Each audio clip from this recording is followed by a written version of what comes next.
Student, मैं V Shravani Kumari semester 1 CC2 paper modern Indian political thought की गांधीवाद पर चर्चा करते आई हूँ। तो जैसा कि हमने गांधी जी के सारे विचारों, उनकी सारी अवधारणाओं के बारे में चर्चा कर ली थी, तो आज हम बात करेंगे कि वर्तमान में गांधीवाद की संगति और उनके देन कितने रूप से प्रभावी हैं या वर्तमान में वे व्यवहार में लाने योग्य है कि नहीं है।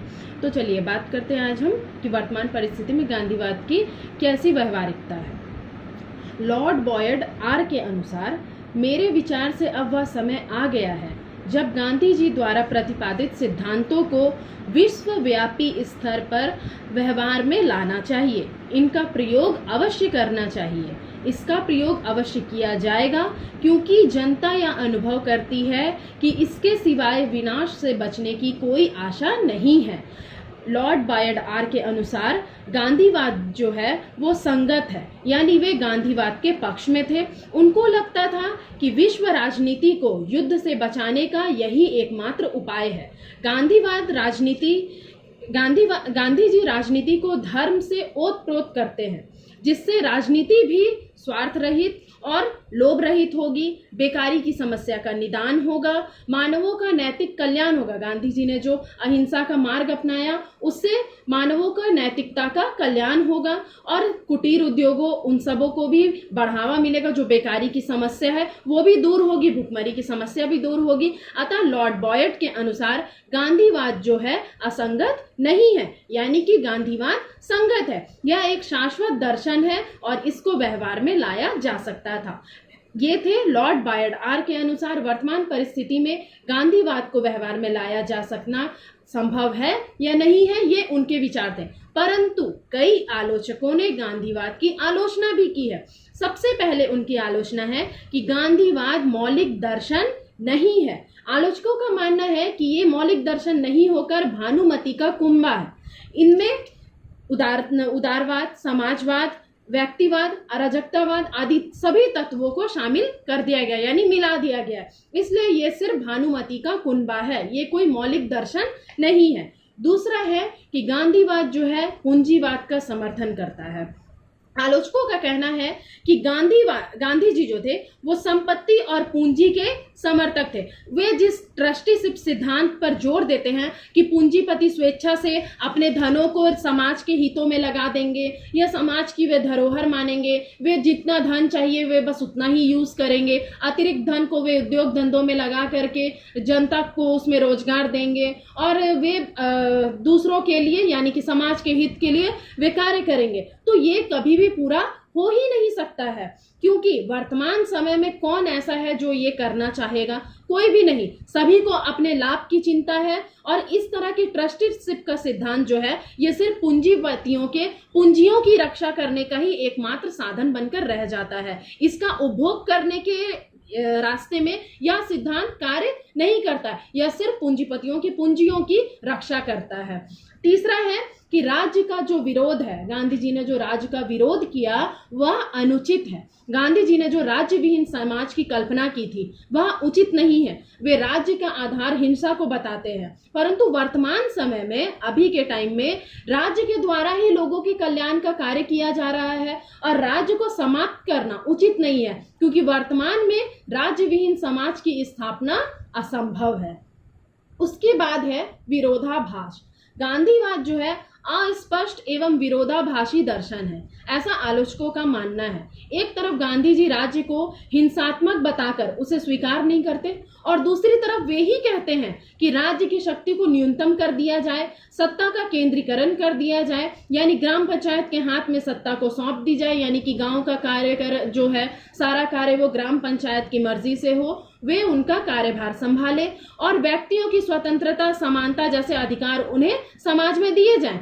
इस तरह वे दूसरी ओर राज्य को स्वीकार भी करते हैं। एक तरफ वे अहिंसा की बात करते हैं और दूसरी तरफ वे कुछ परिस्थितियों में हिंसा को स्वीकारते भी हैं। जैसा कि मैंने सत्य और अहिंसा की अवधारणा में आप लोगों को इसके बारे में बताना मैं भूल गई थी, तो अभी मैं आप लोगों को बता रही हूँ कि गांधी जी जो थे वे कुछ हद तक थोड़े हिस्सों में हिंसा को स्वीकारते थे। वे कैसे स्वीकारते थे? उनका कहना था कि यदि जीवन के भरण पोषण के लिए यदि कुछ हिंसा जरूरी है तो वे सभी क्षम्य है। जीवन में कुछ ऐसी हिंसाएं जो है जो अनजाने में हो जाती है तो वे भी माफ है। यदि कोई मनुष्य या जीव जंतु हमें या हमारी संपत्तियों को मारने की कोशिश करता है या उन्हें मारने के लिए आता है तो वह भी माफ है। यदि हम उन्हें मार देते हैं तो वह भी माफ है। यदि जंगल में जाते हुए शेर चीते आ जाए या सड़क पर जाते हुए पागल कुत्ते हमें घेर ले और यदि हम उनकी हत्या करते हैं या उन्हें मारते हैं तो वह भी जो है हिंसा की श्रेणी में नहीं आता है। और यदि किसी प्राणी की हिंसा की जाए यानी कि उसके दुखों को उससे छुटकारा दिलाने के लिए उसका अंत किया जाए तो वह भी हिंसा नहीं है। जैसा कि एक बार गांधी जी ने अपने आश्रम में एक तड़पते हुए बछड़े को उसके कष्ट से मुक्त करने के लिए उसे जहर दिया था, क्योंकि गांधी जी का कहना था कि यदि एक पिता का पुत्र यदि कष्ट से तड़प रहा है और यदि उसका कोई इलाज नहीं है तो बेशक वह पिता अपने पुत्र को कष्ट से मुक्त करने के लिए हिंसा का मार्ग अपना सकता है, यानी वो उसे मार सकता है, तो वह हिंसा नहीं कहलाएगी। तो ऐसे आदर्श, तो आलोचकों का कहना है कि ऐसे आदर्श की क्या उपयोगिता है जिसे पूर्ण रूप से व्यवहार में लाया ही नहीं जा सकता। वे एक तरफ अहिंसा को भी स्वीकारते हैं और कुछ हद तक वे हिंसा को भी स्वीकारते हैं। वे एक तरफ राज्यविहीन समाज की कल्पना करते हैं तो एक तरफ वे आदर्श समाज की भी कल्पना करते हैं, यानी कि राज्य को कुछ हद तक वे स्वीकारते भी हैं। तो आलोचकों का कहना है कि कोई भी जो आदर्श होते हैं वो पूर्ण रूप से व्यवहार में लाया जाना चाहिए। तो ऐसे आदर्श की क्या उपयोगिता है जो पूर्ण रूप से व्यवहार में ही लाया ना जा सके। तो इस प्रकार जो है गांधीवाद जो है अस्पष्ट एवं विरोधाभास है। पांचवा है कि राजनीति और धर्म का मिश्रण जो है अनुचित है। गांधी जी जिस तरह से राजनीति और धर्म को जोड़ते हैं वर्तमान समय में यह संभव नहीं है, क्योंकि वर्तमान में धर्मनिरपेक्ष राज्य का आदर्श ही अधिक उपयुक्त है।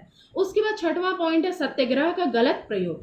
गांधी जी ने जो सत्याग्रह पर जो जोर दिया, लेकिन वर्तमान समय में सत्याग्रह का दुरुपयोग होता आ रहा है। आलोचकों ने इसे आतंकवाद और राजनीतिक दबाव की संज्ञा दी है, क्योंकि गांधी जी ने जो सत्याग्रह का जो मार्ग अपनाया तो उसमें उन्होंने उपवास, धरना और हड़ताल इन सब के द्वारा ही लोगों को बदलने का प्रयास किया, अर्थात अहिंसात्मक रूप से प्रेम की शक्ति के द्वारा, अहिंसा की शक्ति के द्वारा उन्होंने सामने वाले विरोधियों को बदलने की कोशिश की, उनके मन को और उनके दिल को बदलने की कोशिश की।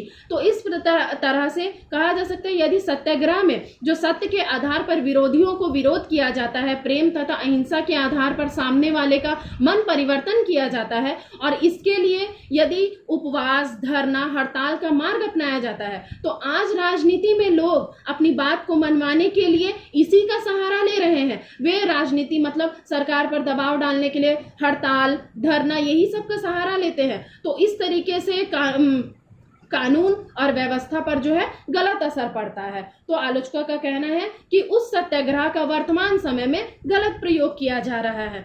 तो इतनी सारी बुराइयों के बावजूद यह कहा जा सकता है कि गांधी जी जो थे वो नैतिक और आध्यात्मिक क्रांति के महान देवता के रूप में सदैव स्मरण किए जाएंगे, जिसके बिना इस पथभ्रष्ट विश्व को शांति प्राप्त नहीं होगी। उनकी जो गांधीवाद में जो बहुत सारी आलोचनाएं थी, उतनी सारी आलोचनाओं के बावजूद भी उन्हें एक देवता के रूप में सदैव स्मरण किया जाएगा।